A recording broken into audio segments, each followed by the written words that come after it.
Le Mans gave us a thriller with how close the race was all the way to the final lap. And while that one stayed close due to the draft, today the drivers will be presented with the opposite problem. Mid-Ohio is known for its technical and winding layout, so if a faster car gets stuck behind the leader, will they face a pressure cooker? We'll find out soon as we get ready to watch round 2 of the Lotus 49 Grand Prix Legends Series, and you'll see it all live here on the Global Sim Racing channel. Hi, I'm Joe Peak, and with me in the booth is Christian Challoner. Behind the scenes is our director, Robert O'Brien, and he's using cameras provided by Dougie Beard. If you're not familiar with Mid-Ohio, we have our handy track guide to help introduce you to this classic American circuit. Welcome to the Mid-Ohio Sports Car Course. Located halfway between Columbus and Cleveland, Ohio, this track has become a road racing staple in the Midwest. Despite its name, one of the biggest events of the year here is usually the visit from IndyCar. The full 2.25 mile version is what is most frequently used, but it also includes a chicane layout and a short course. While each one officially has 13 turns, they do have distinct differences. The chicane layout was the only version for the first part of its history, in which the keyhole included a bus stop style back and forth jink on its entry. The short course simply bypasses the whole keyhole section altogether. The various turns have some rather famous names, such as China Beach with its downhill braking, inviting you into its eponymous sand trap, or Madness, which is a single-file set of S's with drastic elevation change. There's also the Carousel, and this more than 180-degree turn offers a variety of lines that can be taken. Perhaps the most unique feature of the track is that in the real world, starts are rarely taken on the pit straight. Instead, the green flag is given along the backstretch where an extra flag stand sits. Naturally, sports car racing is the main staple of the venue, but motorcycles have a long history here, and in more recent times, NASCAR has started to hold races at the track. It also hosts driving schools and days for amateur racers to get on the circuit. The Buckeye State is often more closely associated with dirt track ovals, but the amount of history and prestige in Mid-Ohio's events make it just as worthy of notoriety in the region.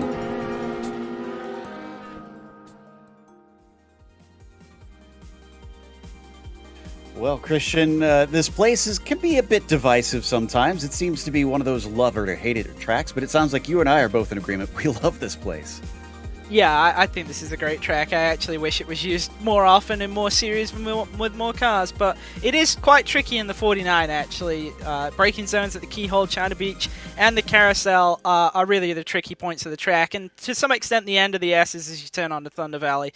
In all kind of those areas, the car can get away from you, or you can just straight up miss the braking zone. So I think those are the areas where we'll see the most mistakes today, but they'll also be the areas where the fastest drivers are able to pull the biggest margins.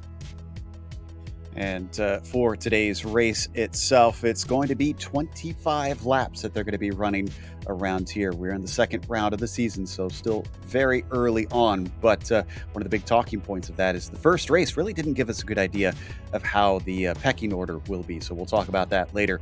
It's an open setup series, and even though in many places that might mean that you could find an advantage with the setup here, the drivers are actually very, very open. This community is welcoming to newcomers and try to make sure everybody gets a setup that works for them. However, they have no spare car to save them here, so if you wind up getting any sort of damage, which is easy to do at a tricky track like this, you can find yourself having to stop in for repairs, which is going to be a big setback because there's no scheduled pit stops in today's race. So with that, let's take a look at the points for the season. After the first round, Michael DeTurk has come in and won his very first Lotus 49 race. So excellent job by him over Yuka Tolanen, who is a known fast driver. In fact, DeTurk both took the Camel Series and the Lotus 49 win last weekend on Saturday, but wasn't able to do the same with the 79s. Ove Traingrade is back there in third since he finished in third. In fact, obviously the top 10 are exactly as they started. Alex Saunders actually managed to get back up to fourth. He's been a bit plagued with bad results, even though he's got great speed here in the 49s. Bit of a newcomer here, and we'll see if he can try and correct that as time goes by, with Topi Kortaniemi in 5th and Togo Hisada in 6th, Ryan Walker 7th, and it's Nieva, Wright, and Plumley rounding out your top 10. But that's the Formula One drivers. Let's talk about the Formula 2 standings. Christian? Well, since a lot of our Formula 2 drivers from last season have actually moved up to Formula 1 now, a familiar name returns to the top of the Formula 2 standings. David Rossi, he had 35 points at Le Mans, and he has a slim 2-point lead over Marcellus Bruning on 33. Michael Grissinger is there in 3rd place with 32. Hideki Kavista is in 4th, with Gary Ho rounding out the top 5. From there, the Nations Cup is being led by the United States because of Duturk's win, and it's Finland in 2nd as Norway sits in 3rd. Japan has definitely become a force in the past couple seasons, mainly because of Togo Hisada's speed. We'll see if that changes this season or if he's able to keep up with some of the fast guys. United Kingdom, surprisingly, compared to their dominant past, is sitting down in 5th right now. Amongst those drivers, but we're in the midst of qualifying, and we're waiting for the first times to be set as we're looking at Topi Kortaniemi on screen right now. And Topi has got himself obviously some work to do today in the championship after not having a good finish back at the mall, but we'll see who is quick at a more traditional circuit for this car compared to what we have had with France. And Brandon Hawken comes in and sets a pretty good one here with a provisional pole. Tixier is behind him. Kortaniemi, though, crosses the line and immediately goes to the top, but it's not by much, Christian, 0.03 of a second. Yeah, and I gotta think that if Topi runs the entire season, that he's certainly the guy to beat. I know, obviously, Le Mans, yes, it was a draft race, but in qualifying, he had a pretty clear advantage over the field, and returning to that form today with the 22.29. But as you say, Brandon Hawken very, very close, within half a tenth back there in 2nd. But we've seen in the past that Topi will sometimes improve considerably on his 2nd lap. So let's see if he gets down to the 21s. I think it might be possible. Still waiting on some bigger names to put one down. Xavier Sanchez is still on his first flying lap. It looks like Matt Wright, who did pretty good last time out, is still looking to set a time. But otherwise, it looks like most of the big guys have managed to set one. Sanchez is just coming around the carousel right now as we watch Topi Kortaniemi come around in that number 2 into the carousel himself. First lap for Sanchez, only 14th. Ooh, that is extremely disappointing for him. John Olsen bumps himself up into 8th. Kortaniemi gets taken off the top spot by Tixier, but he improves to a 22 flat, and Kortaniemi is right back to the pole. Yeah, didn't quite get that 21, but pretty close. Yoya Neva won't improve. I just saw him have a moment coming onto Thunder Valley there, so his first lap time is good enough for 10th right now, but we'll have to see if he gets knocked out of the top 10. Trying to see if we have any other drivers a little out of position. Laust Olsen down in 15th. He's just finishing his 2nd lap. 23-1, back up to 8th. That's a little bit more representative of what we've seen for Laust usually. Gary Ho still has not set a single time, but he's got enough time for both of his laps, as it looks like he's about to finish his first one right now. Yeah, I mean, there's plenty of time this week, unlike Le Mans last week, where you had the risk of that you weren't going to get in both laps. Yeah, it's plenty of time out there. Gary Ho finally sets one at 24.2. Good enough for 20th. So Shane Zadow in the 19 car is also going to have, just enough time. He's going to finish both of them here. And, but his first lap gets deleted. Not a track where track limits is usually that big of a concern, but apparently for Shane, he must have gone a little bit over the edge. Yeah, one driver who has actually made it into the 21s. The only other driver, the only driver currently in the field today who's actually won at this track in the past, Ove Trengarade, 21.8. So Trengarade now on the pole, just ahead of Topi Kortaniemi. Actually, I shouldn't say just ahead. It's 0.2 difference between himself and the number 2 car. So Ove Trengarade is about to try and upset the apple cart. And Chris Barnes comes through with both laps deleted, so he is going to have to start from the back for sure. Michael Michal Murdoch-Burez will finally get a time down good enough for 29th position. And looks like Don Peak improves up to 23rd with his second lap.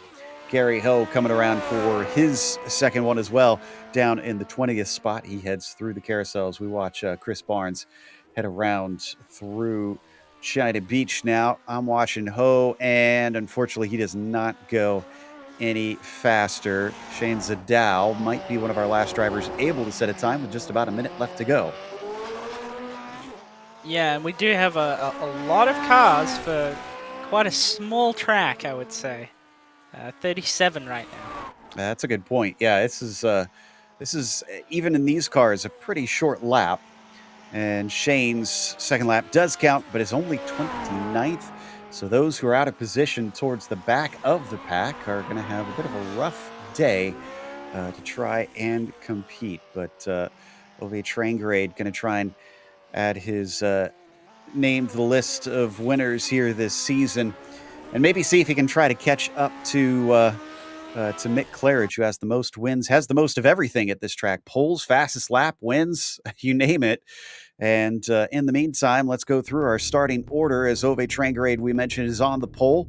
Topi Kortaniemi starts from second. Sebastian Tixier will be third, and then it's Brandon Hawken in fourth. Xavier Sanchez will be P5. You've got Ben Zoko in sixth, and then the next row has Ryan Walker and Rob Olenek next to one another. Lyle Stolson, good enough for ninth, will be flanked by Sugarchan Zvedel. And then in 11th, we have John Olsen and Hiroya Niva. With David Rossi, our F2 points leader back there in 13th. Pretty good qualifying there for F2. Matt Wright alongside him in 14th. Marco Antonio Lopez Salgado in 15th. Miro Razki, better qualifying this week. Did not qualify last week, but did recover to a decent result. Lines up 16th today. Robert Plumley in 17th, and Michael Grissinger alongside him in 18th. Seb Alexander and Gary Ho round out the top 20. Then when you get to 21st, Marcus Seufzer will be there. Matthew Maudsley next to him, and Don Peak, great qualifying for him in 23rd. Yada Lehman starts 24th. Hideki Koivisto, P25, and it's Jack Olstead to his outside. Robert Abrota starts 27th. Andrew Ang, 28th. Shane Zadow, 29th. And Michal Murdoch-Burez starts 30th. Dante Gaetano, last driver to set a qualifying time in 31st. He's alongside Emmanuel Perry in 32nd. Matthew Johns, Chris Barnes on the next row, 33rd and 34th. Zach Purcell, Robert Reynolds, and Timothy Porter and Benoit Langevin round out the field. Well, because they don't use the start line of the real worlds in this series, you can see the finish line, which is here on the front stretch where the pits are, sends them all the way into the carousel. In fact, almost out of the carousel for our start. So there's going to be a lot of drivers trying to crank the wheel as the engines start to rev and the lights come up. Green flag is out, and I saw a little bit of creeping from Topi Kortaniemi. I wonder if he's going to get a black flag out of that. Yes, he did. He got a false start, so that takes Topi Kortaniemi out of the running for the win in a big way early on. Is Trangrade aware of that, though, and how hard is he going to fight with the Finn? Yeah, I just saw him move a little bit. He did get it stopped, but, you know, once you've moved, you've already been picked up by it. And look at this, down the inside, Brandon Hawken tries to take it away from both of them. And this one, Ove Trangrade does want to fight. He gets a good exit coming off of the keyhole down towards China Beach, though. He does not have the inside as we fly into the braking for China Beach. It looks like Hawken is going to be able to hold side by side, but it switches back to the left now into Madness, and that's going to be hard to retain that spot from there. Yeah, Topi nearly went into the back of Trangrade there on the switchback. It's actually let Trangrade get away. Topi's still trying to fight on the outside of Hawken. It's checking him up, but Topi's got to come in and serve that penalty. Yeah, and again, I got to think everybody who's fighting Topi too hard right now really needs to try and back out of it, knowing that their fight is not with that number 2 car. He's got to serve that within the next 3 laps. So will he do it now, or how long will it take him to try and come in and give that stop and go? Here we go. He's not coming in this time, so he's going to wait at least one more lap. Might as well slow up your rivals in that way, I guess. Well, I think it's more about making sure he doesn't lose out too much when he comes and serves that penalty. Obviously, we see the field spread can be quite large in this series. You don't want to come out in amongst the train. If you can even give it 1 or 2 laps, it's actually, you know, quite a big gain to do that. So that's probably what he's after here. I only see one driver in pit. No, excuse me, we have a couple drivers in pit lane. Gary Ho is one of them. He had a bad start. Looks like Pereira and Zadao also in there, and we've lost Gaetano in the 34. Otherwise, everybody else is still out there running, and you can see Trangrade leading Hawken with Cortiniemi still in third, but he's going to have to give that up. Tixier will probably inherit it unless he gets overtaken by someone like Sanchez or Zoko behind him.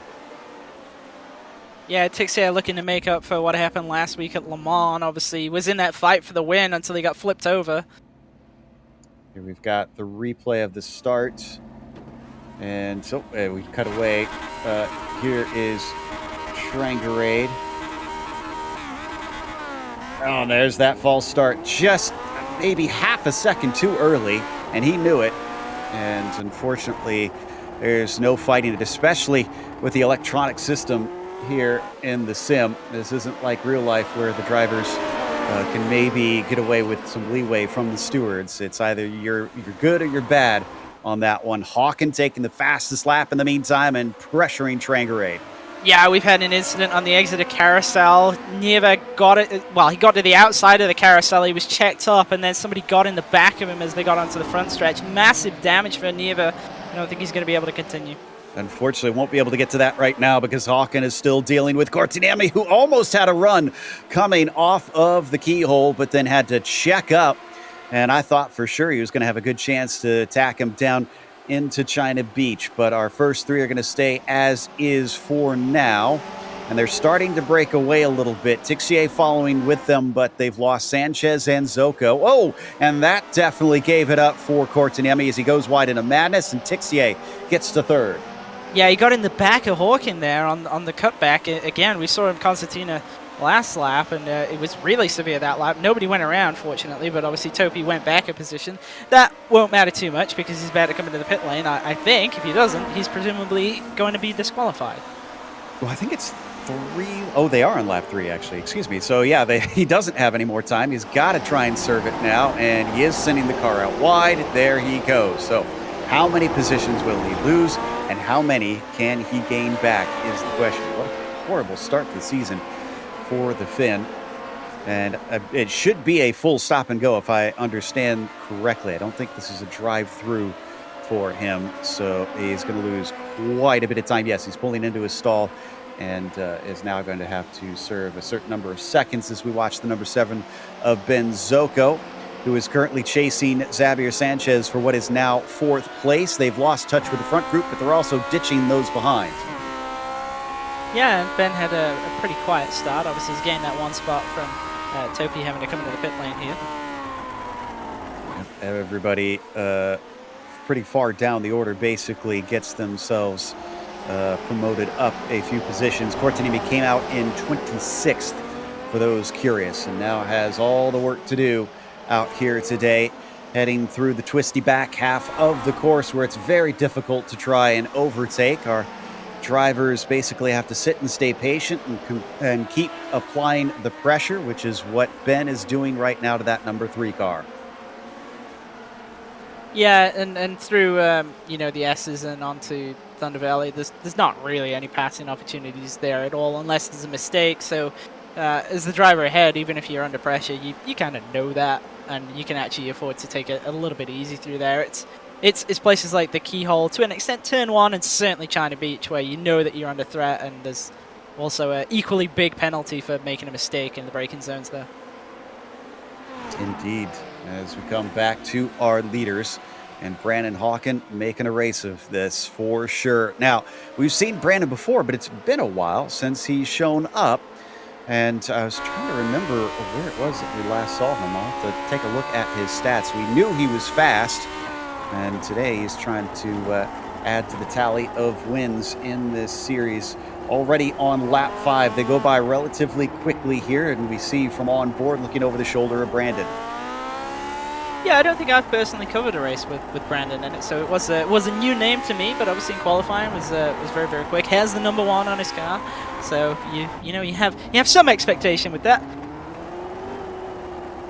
As we come back to Matt Wright in the middle of the pack. Now I'm not seeing Hawken on my stat sheet actually, and I'm I'm almost 100% certain we've seen him in this series. If not, then maybe I'm mistaking it with another of our vintage series, but it's a name that I know I have watched race before. But Brandon comes down onto the main straights, is within 0.2 of a second. They've already left Tixier behind by about a second, but I wouldn't count him out. Another fastest lap in the meantime for the number 1 machine. Yeah, Tixier just a little bit disconnected, but you know, if these two start to fight and get some side-by-side going, then certainly he'll get back in that. Matt Wright, after that little moment, lost a couple of positions. He's back to 16th now. Speaking of which, Toki Kortaniemi is up to 24th, I'm seeing. So I think that's 2 positions that he has since gained, and is currently 23 seconds off the leader. It's not as bad as I thought it was going to be, but I think in the number of laps that we have in this race, that's way too tall of an ask to try and run down the top runners. Maybe a top 10, though, is possible for him today. Down into Thunder Valley, takes a crest to get there first. Look at the cars just leap over there. These old school machines very much get light when they go over rises. Yeah, absolutely. But the track is somewhat nicely suited for the car, I would say. There's a number of banked corners. The flatter corners are a bit of a challenge, but you know, it's got that old school feel to it. Kind of how Le Mans did, but in obviously a very, very different way. Yeah, exactly. As we come into Topi Kortaniemi, trying to make up some of those spots in very risky places out of Thunder Valley into turn 11. Often results in a wreck if you go side by side, but he manages to get away with it, doesn't get the spot, and instead waits till after the carousel to go past Jack Ulstead. And then you've got up in front of him, that is Roberto Brota in the 29 car. That's for 22nd position. And he's got quite a few visually in front of him as well, it looks like. So now he's getting into the thick of the pack where he can start to really make up a lot of spots. Yeah, we just had a little bit of a scary moment inside the top 10 there as they were lapping Benoit Langevin. He actually had a half spin in the middle of turn 1 and had everybody trying to dodge around him. Was able to recover. I don't think anybody got caught out by it, but certainly think that lap traffic is soon going to be a major factor. I mean, 29th spot, which is sort of just about on the tail end of the field, is only 41 seconds behind the leader right now. And you saw that was Kortaniemi taking his 22nd spot, as well as we look at Plumley now in 11th position. He's up 6, a nice bit of gain here for the 14 machine. And David Rossi not able to challenge him quite here. We go back to Timothy Porter in the meantime. Often gives us a camera. I'm not sure if he's got one for us today. 37 right now is in 25th position with the hardest charger award currently firmly in his camp by, I think, double the nearest car. Yeah, certainly. Obviously, 37th to 25th. And with, as far as I'm concerned, the best paint scheme in the field. The Netscape car is once again back on our screens. I guess now we need an Internet Explorer car since we've lost that, though. So something to keep remembrance on it is this is Jana Lieben, who unfortunately does not enter the corner how is advised and loses some time after an unsuccessful attack on Timothy. Yeah, I'm not really sure what he was going for there. He looked like he was lining up a pass, and then really obviously got a little bit frightened by what was happening and ended up out on the grass. I'm just glad he didn't run into him. It would have been easy to slide into that car heading to the inside. Probably would have been safer to try and go to the outside, but thankfully it all worked out in the end, and that's the important thing as we hop on board here coming out of the carousel. This has been Zoko, who we had been watching earlier with Sanchez, and Xavier currently in that 4th position. Has only this one man to keep him company because up ahead it's about 3 seconds to Tixier, and then behind they still got another second and some change to Walker as they go quite wide. Yeah, Sanchez getting checked up there by the lap car. It's going to give Ben a run down into China Beach. It's going to get the slipstream, pretty much the only spot where it takes any sort of effect with this car.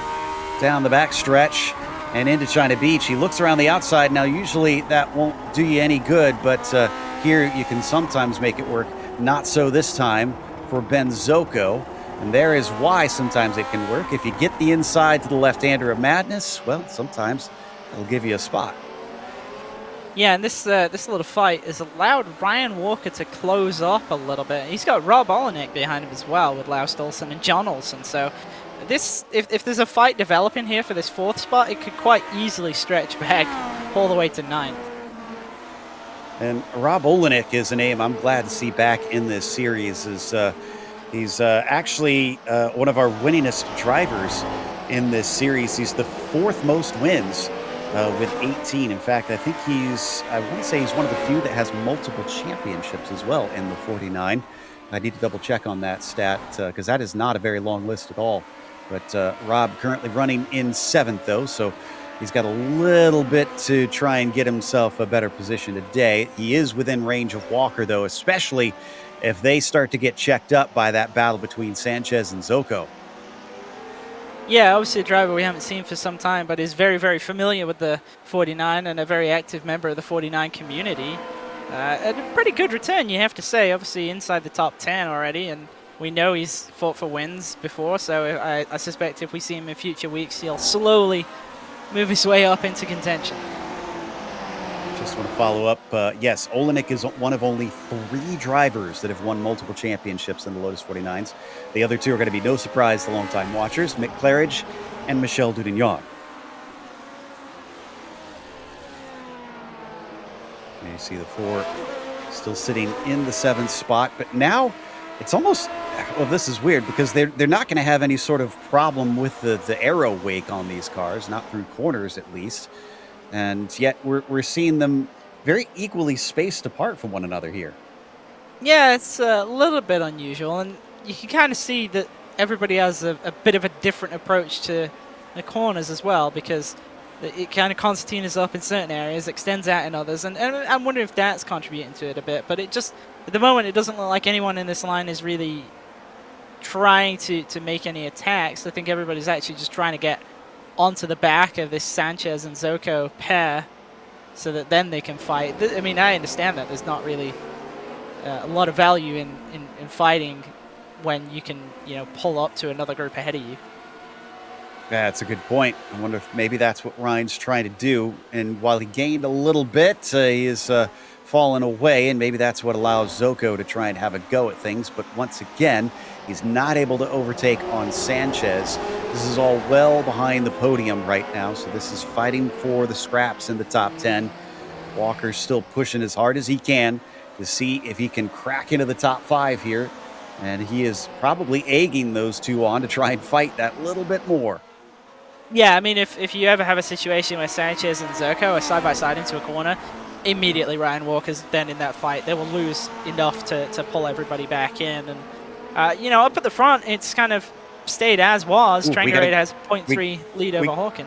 Oh, he's going to try it, though, down into the first corner and going wide. I almost thought Trangarade was going to be able to defend that, but he does not get the launch that he needed. Now Hawken has got a nose ahead, but is in the opposite side, down into the keyhole. And this could be an over-under, though. It's not impossible to pull that one off, but as he cuts back, it's not enough. And Trangarade has rebuffed him for now, but for the first time, we're starting to see a serious threat to the lead. Yeah, Hawken was a little bit kind, I think, through the keyhole there. He kind of gave a lot of margin, and that'll teach me for using the timing screen and not actually looking at that battle, because as far as I was concerned, nothing was happening there. It was a 3/10 gap, as it had been for multiple laps. Yeah, just a great exit off of the carousel is what set up Hawken. And as they dissipate, at least for a brief time, we come back to Sanchez, Zocco, and Walker. And, well, now you can basically throw everybody else into that. Look at this absolute train of cars. It's a Caterpillar weaving its way through the Ohio countryside, including guys like both Olsons, Laust and John, and just about bringing along Sugar-Chan's Vettel. And Sugar-Chan is a newcomer to this series, hailing from Japan, but doing very well here. Qualified in 10th, still in 10th, but that's not easy for a newcomer to do in these cars. No, absolutely. It is it's a car that rewards experience in it, I would say. So obviously, when you have newcomers to it who are already inside the top 10, that's a pretty good sign. And I think he's relatively safe, I would say. Robert Plumley is about 8 to 9 seconds behind him, and that's a tall order to catch up with only half the race to go. So as these two come down, this looks like a pretty decent run from Zoko from this angle, but not sure as they pull up into the braking zone. He's going to look for it. He tries to take the inside away, or that he's maybe is just trying to scare Sanchez off the racing line. Either way, it doesn't work, and he sits where he was. Walker also had a bit of a threat from Olenek as well, as we're hitting about the halfway point now. I think drivers are getting a little bit itchy to try and do more than just sit behind. Yeah, and Ben's kind of looked to the inside there in a bit of a half-hearted way a couple of times now, and I'm not really sure why, if I'm honest, because he's not close enough to really make an actual passing attempt. Obviously, you can force a mistake, but at this point, if I was Sanchez, I would have thought, well, I've seen him do this 4 or 5 times now, and I know that he's not going to try that. So you just don't even bother defending it because you know he won't be there. Well, let's see if that changes at some point, because Ben is staying pretty close. All he needs is a good enough run to get maybe a tenth or two nearer to that gearbox. Let's see what this exit holds for the pair of them. Coming off of the keyhole, just squirming on the tires a little bit. That definitely wasn't good for Ben, as he put a little too much gas in it, and that puts paid to that as we got to go back to the lead side by side around the outside of Madness, and Brandon Hawken has got the job done. He's our new leader. Yeah, impressive to get it done on the outside there, and a little bit of lap traffic ahead, so we'll have to see if that plays a factor in his ability to escape. It looks like it started with a mistake from Trengarade into China Beach. Good job to actually keep that under control. It can very easily go completely off the edge of the world and into the gravel trap on the outside. Got a mistake out of OA Trengarade just by keeping that pressure on. But like you said, yeah, we've got lap traffic just in front of them. Matthew Johns up the road as we take a look now at, and things getting very close here. This is between Ryan Walker and Rob Olenek. It almost looked like Olenek was trying to make a move into the carousel, but didn't quite stick for him. Just an update, we don't have to go there, but Topi Kortanemi, actually, where is Topi Kortanemi? I was trying to... He's in 16th right now. Ah, okay, there he is. So gained a few more, and there he is on screen now, out of the carousel. He is 29 seconds, so he's actually losing time. The leaders having to make all these overtakes. Yeah, and that's expected, but I think his progress has been on balance pretty good, and he hasn't lost that much. So I think he did have the pace to contend today. I mean, another frustrating week for Topi. So we go to Rob Olenek, who flies through Madness here and still stuck in the midst of this group, which is being led by Sanchez up in the 4th position. They come into the curved braking that leads you over the leap and into Thunder Valley. And so far, so good amongst these drivers. But will they get more aggressive as this goes on? Will we start to see some riskier attempts to try and get by? We've already seen some of them get awful close, especially. Look at this right here. Within a car length now, Rob Olenek can just about reach out and touch the tailpipes of Ryan. Yeah, and Laust Olsen is about equally close there. And you know, there's been times where I've seen Ryan get a bit closer to Ben and then drop back, and I think he's going to need to press on and try and close that gap, because otherwise the two behind him are, they're going to run out of patience. Rob is clearly trying to line up a pass here. And behind him, I think Laust Olsen also kind of thinking, well, if you try something, I'm there to pick up those pieces, as he got mighty close through the keyhole. Olenek feels the slipstream, but I don't think he's quite close enough. In front of him, though, looks like Zoko almost gets inside. Behind. Olenek goes very wide. Olenek goes too deep into China Beach. Laust Olsen not able to capitalize on it, but you can see how close he is because of it. Yeah, Rob a little bit on edge now through the S's, but I think he will close that gap back to Ryan, because it looked like the closing rate just caught him out on the brakes. He had to duck to the outside and was very lucky to not obviously end up out in the dirt. So now into lap 16, and you were talking about the lapped cars. They have caught up to everybody but 29th Chris Barnes, going to be the next one through. So I think they're going to start getting a lot more cars to have to pass here in the near future. But we are approaching close to the end, so hopefully it won't be too bad for too long for them. But it is definitely a skill in this series, and especially in this car, to try and deal with that lap traffic. Ben looks like he's got the best opportunity he's had so far, but a little bit of a tight line. I think he's close enough that he might be able to finally pull this move off into China Beach. Yeah, this is the closest we've seen him in quite some time. He's going to have to be very brave on the brakes, and he is, but he doesn't get the overlap. And once again, Sanchez, who leaves him a little bit of room this time, doesn't give up the spot, at least. Oh, but now he's starting to feel it as Sanchez spins up the rear tires himself. Yeah, Sanchez has been pretty good using the outside line through that corner. Obviously, Ben keeps going to the inside. Ben going to the inside here on the turn onto Thunder Valley. I haven't seen anyone pull a pass off there, really. Yeah, that is going to be an extremely tough one to get done, and that's back row Bob trying to stay out of everybody's way, but very little place to try and avoid getting in the way through Thunder Valley. Brendan Hawken with the fastest lap. Now that he's been released, he is a full 8/10 ahead of Ove Trangere. To ask at the top of the show if anybody finds themselves quicker than the car ahead, what is that going to do to the pressure? And the answer was, it'll make the leader crack. As, someone's spinning in this line here. Trangere. Rob Olenek. Yeah, Olenek is around. And I think that was all on his own. I think he just took too much curb. Yeah, I didn't see anyone else involved. It looked like he just got on the turn one curb and it just looped it around on exit for him. We come back to Zoko and Sanchez now.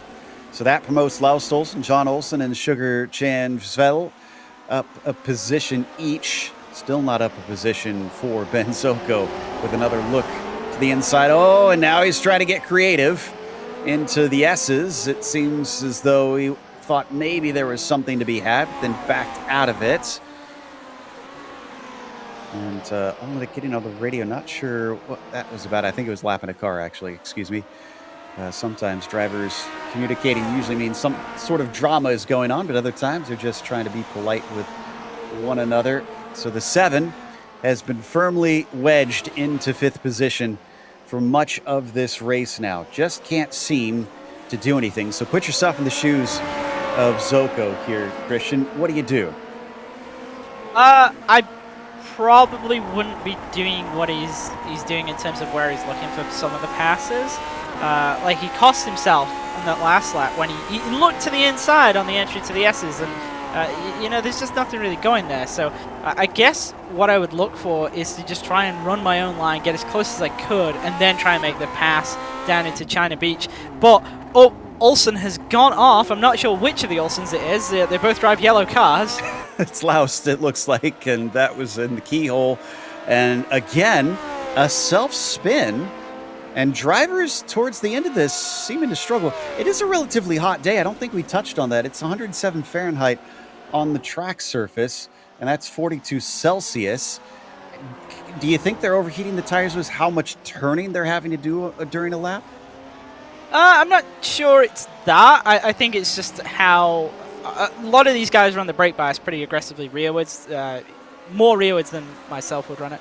And I've noticed that they do like a lot of rotation right at corner entry, and I think it wasn't obviously what happened with Olenek, because it looked like that was mainly driven by the curb, but what happened there with Olsen on kind of the tight hairpin, that's sort of what I was expecting. When I drove the track myself, that was where I felt there was difficulty in keeping the car underneath you. It was the keyhole, it was the entry to the carousel, and then China Beach. So I'm not too surprised that we see it catching people out occasionally, but obviously as you get further into the race, you are kind of more prone to mistakes. Looks like Soyser in the 28 was the latest to find those errors, and that was coming out of turn 8 and into turn 9 that he went off. But we're heading over to Tixier now, who is, wow, he's caught up to Trangarade, and Trangarade is struggling now. And in fact, those tires do not look good as he slides all the way through madness, somehow retains the position, at least for now, and Tixier decides it's not worth trying to risk it in this part of the track, but it looks like he is quicker. That was fast. Did he just gain it over a couple laps, or was there another mistake out of Ove? I think something happened because Ove was 0.8 behind, and then all of a sudden Tixier was right there. So something must have happened for Ove, but yeah, certainly doesn't look too comfortable in the car right now, obviously sliding it around quite a bit. And Tixier, who's had relatively a boring race, I would say, but probably a welcome kind of uneventful race, is now finding himself in a fight for the second position. Yeah, I'm not seeing anything dramatic here that lost Ove time. I think he's just finding himself a little bit slower, and then Hawken is just this much faster. So after leading for a good chunk of this race, Ove might barely just keep a third place. I say barely, though. Sanchez is nowhere near him, but a podium will at least be some consolation. If not, I'm sure he would have rather had the win. Coming down into the braking, as you see the checkerboard nose of Xavier Sanchez ahead of the bright blue of Benzoko, and then coming off of the keyhole, drivers really trying to hustle the cars, and that is Kortaniemi and Vraski having a fight. As that's Kortaniemi, I believe, yeah, taking 12th place now, and he's got 11th right in front of him with Plumley. Yeah, Kortaniemi got to the inside of Vraski into turn 1, but wasn't able to get it done. Had to go the outside around the keyhole, then was able to pull the move off. I think Topi could still get back to the top 10 perhaps here. I think that is absolutely doable for him. He'll have to overtake Olenek, who is about 5 seconds up the road. Not impossible, but he's got to take huge chunks out of him over the next couple laps, because we only have 4 to go. Yeah, it might take something happening to Olenek or anybody else inside the top 10 to make that a reality, but it certainly looks like he's going to have this 11th place from Plumley here. And he's going to try and set him up. I'm half watching this. Ooh, he's going to try it down into turn 1. Now, I've seen him do it before in this race. We haven't had it on screen. Plumley's going to hold to the outside and be polite, leave him the space, and the 2 is through. Well, yep, just about. Plumley could have fought back there, chose not to. I mean, I think it's a case of, is my fight really with him here? Because Topi is going to be a lot faster once he got past. That was going to be tough to try and get by him and then hold him back there. In the meantime, Zoko actually had a look into the keyhole himself on Sanchez. He wasn't able to make the pass yet again, but the 7 car is once again trying to poke and prod and see what's possible. And critically for him, only Ryan Walker is now back behind him, and even then, Ryan's not as close as he's been previously in this race. That train has really disappeared. Yeah, it has broken up a little bit as we've got towards the end of the race here, and I think some of that might have come from Walker's backed it off a bit now that he doesn't have Olenek pressure in him. And obviously we had the spin for Laust, which kind of broke up that Olsen and Olsen part of the train as well. Yeah, a lot of different factors seem to have affected that in the end. And coming into the keyhole, look at trying to square it off Sanchez there. We look at Tixier in the meantime with Trangarade just in front of him. Somebody kicking up some sort of dust down at China Beach. Well, that or somebody locked their brakes up into there, as we saw a big cloud of smoke. And that is Ove Trangarade going off. Now, he might actually lose the podium position here. Will Sanchez catch him in time? He's on the road. Sanchez just coming into madness. Looks like Ove has built enough of a gap that he will stay in third. But this has been a messy race for the number 10 today. Yeah, that was really unexpected right there. I was watching it, and it really did just go round on him, and obviously caught him by surprise, caught me by surprise just watching it. So Yeah, it's gone from what looked like it could have been a race win for Ove, and obviously an amazing qualifying lap, to, well, a fairly disappointing third. Yeah, I think without the mistakes, definitely would have been a lot closer and still in the hunt for that victory, even if he wouldn't be in the lead right now. So he has retained that third spot. As I mentioned, he's got about 4 seconds over Sanchez, so still relatively comfortable unless he makes another mistake like that. So he's got to try and focus from here on out. We got 2 laps to go, and he certainly needs them to try and keep himself in contention to spray the champagne. We're looking at Zoko once again. In the meantime, he and Sanchez have been one of the main storylines throughout this race, albeit a story that has not seen much change. Yeah, Ben's just never really been quite close enough to pull off a move. He's had those half-hearted moves, but they've never really gone anywhere, and Sanchez has always kind of had an answer for him.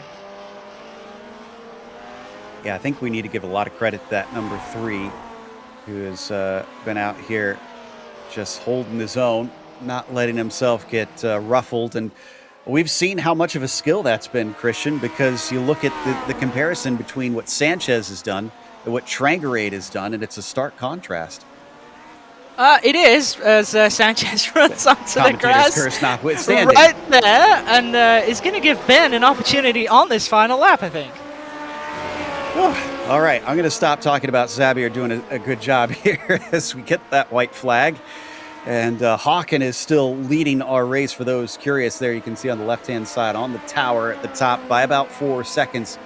Did not start on the pole, and in fact started from 4th, but made great overtakes at the very start of the race and then aggressively pressured our leader until he was able to get himself ahead. That's what Zoko here in the bright blue is trying to do to Sanchez in the gray.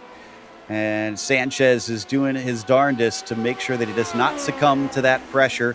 This is going to be one of the big spots right here. As long as he breaks right into China Beach, which he does, all he has to do is cruise home and get himself into a 4th place finish. Meanwhile, Brandon Hawken passed one more bit of lap traffic, and back row Bob heads through the carousel. He's got the number 1 on his car. He's going to take the number 1 on the scoring sheets here in round 2 as the 7,100 iRating driver takes a win at Mid-Ohio. Trangarade will get 3rd. Yep.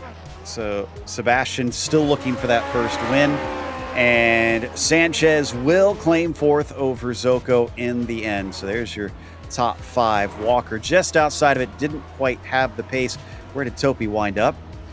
Topi is on the back of Plumley, and I don't think he's going to be able to get 11th. So only a 12th place finish for a man who started on the front row. Going to be kicking himself on that one, with only himself to blame, unfortunately, for that finish. As the last of our drivers head to the line, we're going to take a quick break. We'll come back with the official results as well as driver interviews, so stick around.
Welcome back to Mid-Ohio. Round 2 of the Grand Prix Legends Series sees Brandon Hawken take a win.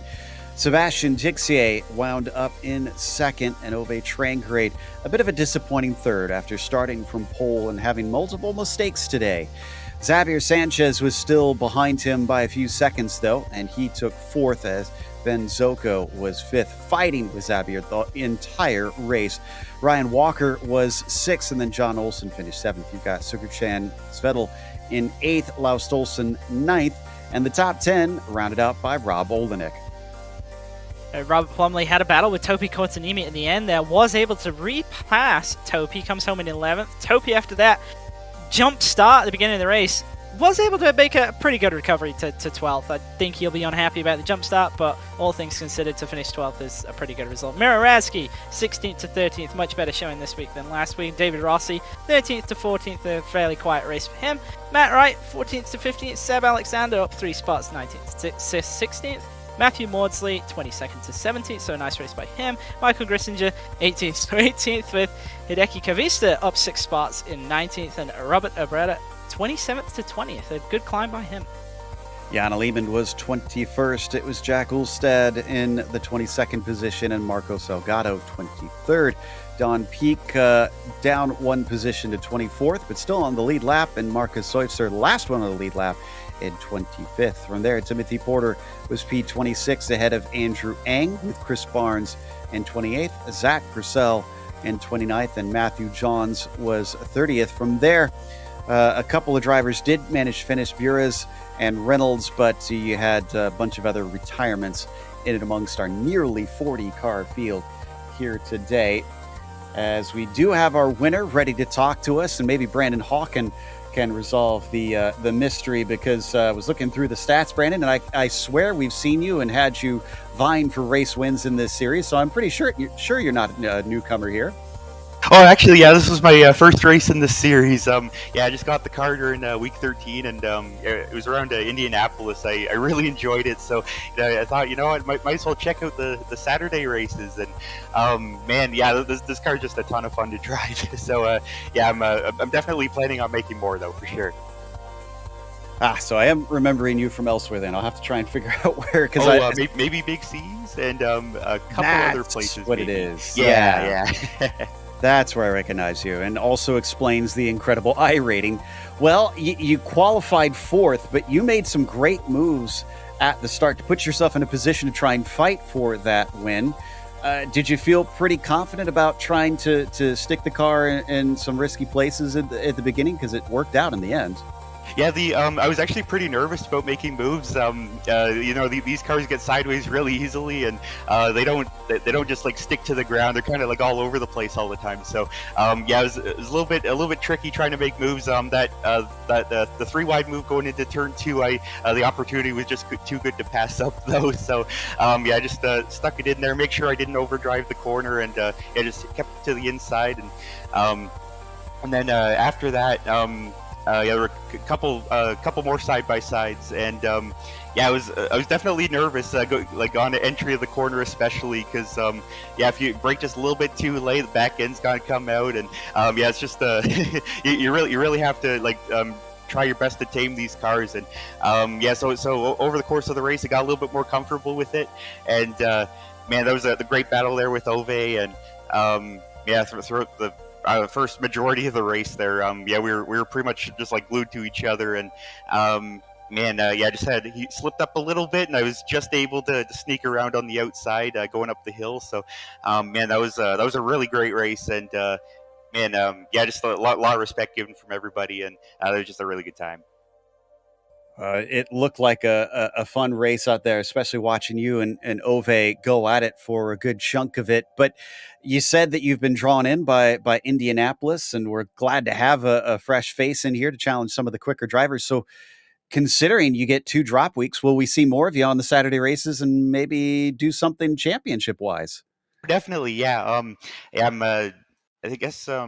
I missed Le Mans, but you know what? Yeah, I'm gonna try and make all the other ones, and because this car is just a blast to drive, and racing's really great, and everybody seems like a really good group of people. So I'm gonna keep trying to come out for the remaining weeks, and yeah, should be a really good time. I had a lot of fun today. Well, again, congratulations on winning in your first race, first attempt. That's not easy to do. And hopefully look forward to talking to you more times throughout the season. Thank you. Thanks, guys. Brandon Hawken, your victor here today. And then up next, it looks like we've got Ben Zoko with us. And so maybe not. Not sure. Yeah, looks like Christian does indeed have Ben Zoko here. Ben, you were on the back of Xavier for pretty much the entirety of the race, but you weren't able to pull off the move. So you look into the inside at China Beach quite a few times, but what was really the thought process there? Because a lot of times it looked like you were just too far back to make the move. Were you kind of trying to pressure him into a mistake instead? Exactly it. I know that he's got really good pace, and we had a battle like that at Watkins Glen last season or something like that, and he doesn't really make mistakes enough to, and he's like as fast as me, if not faster. So that was all just trying to make him make a mistake, and also try to practice my braking to see if I could, like practice an overtake if it came to it. There was one point where I think he made a mistake or lapped car or whatever, and I got a run down the back straight, and he defended the inside, and I think I could have held it around the outside, but I kind of chickened out and broke a bit earlier. So that was it. The rest of it was just basically keeping up with him, really, and yeah, trying to pressure him into a mistake. But I knew that it probably wasn't going to happen, and a dive bomb was going to be too risky. It's so easy to lock the tyres with this car. Like you can get into a good rhythm and feel that you've got you're gaining on them under brakes, but as soon as you push a bit harder to catch them or to pass them, that's when you lock up and run off the track or crash into someone. So that was at the forefront of my mind, was to finish the race and not crash, and I think I achieved that. Yeah, absolutely, and another top 5. And whilst you were kind of involved with that battle with Xavier, you obviously had a bunch of other cars behind you for the top 10. Was that kind of ever a consideration for going for the attack to not make a mistake and actually lose positions? Yep, that was on the mind as well. I know that Rob was behind me and he passed me in an earlier race, so I was waiting for him to come up. And Ryan was right there the whole time. He was never really close enough, seemingly, for me to need to defend or anything like that, but every time I'd look back at Relative, I'd see, he's still less than a second behind. So I thought at some points, if I can't get past Xavier, I would, I might be in trouble from Rob and Ryan behind. But thankfully, that didn't happen, and we had the pace to stay ahead, and it was a really fun race. Time went quick, and yeah, really fun chasing and trying to put pressure on the guy in front, and really clean racing. Really fun. Really enjoyed it. Well, we've seen you here in the 49 a number of times, but you kind of seem to do selected rounds a little bit. And next week, it's Barber, so kind of a similar-ish track. Will we see you there? I love Spa. It's one of my favourites, and I usually do pretty well here in this car, so looking forward to that. I would have loved to have done Le Mans last week. I've missed it the past few seasons that it's been on. It just, real life gets in the way too often lately. So yeah, I'd love to be here for all of them, regardless of the track. Love it. Well, that's great to hear, and once again, congratulations on the top 5. And before we let you go, is there anybody that you'd like to give a shout out to? Yeah, it's good to see Jack Alstead back again, doing some races here in the broadcast. It was him and I who started this time slot and championship and stuff about 6 years ago or something now. And we all come and go with real life and stuff like that. So it's good to see some old faces out there, and actually this race had a bunch of new faces too. So it's just good to see just welcoming back everyone, and yeah, good to see Rob racing again too, and all the new guys. Hope they stick around and had a good race. Yeah, I would certainly agree. It's great to see guys returning to the series like yourself, and also obviously new drivers such as Brandon Hawken, who turned up and won his first race. So hopefully we continue to see more of that. And once again, thank you for coming and chatting with us, and hopefully we'll see you next week. See you next time. That's going to take us to Timothy Porter, who finished 26th today, and that might not sound like a whole lot to cheer about, but Timothy, you were by far the hardest charger, up 11 positions today. So how'd you manage that? Well, Cameron, my brother, he always tells me, don't go any faster than you can go. So my main focus today was just stay on the track, go as fast as I can without trying to push it. And I got lucky there a few times from spins and, so I don't know. I was up to 23rd, I think. I forget. But I had one spin. This was turning out to be my best race, not for position, but for the sheer smooth and staying on the road and having a good time. I did pretty good. I'm still happy with my position now. When all the other iRacing guys are in the thousands. I'm still good. I'm happy. I got to race some. I had fun. Exactly, and those finishing positions help the iRating as well. So you got to be happy with that. Well, we were just talking. Christian was discussing with Ben about how next week's going to be pretty similar with Barber. Do you see yourself being as successful there? Do you feel like this is good preparation for next week? Yes. Well, Barber's a new track for me, so I'm going to spend a lot of time this week practicing. But I'll be there with bells on, trying my best, do just as well. Well, we look forward to seeing you, and again, congratulations on such a great run out there today. Anybody you want to shout out to? Yes, and say big hello to Mrs. Porter. She always, she never complains when I want to pretend to be a race car driver.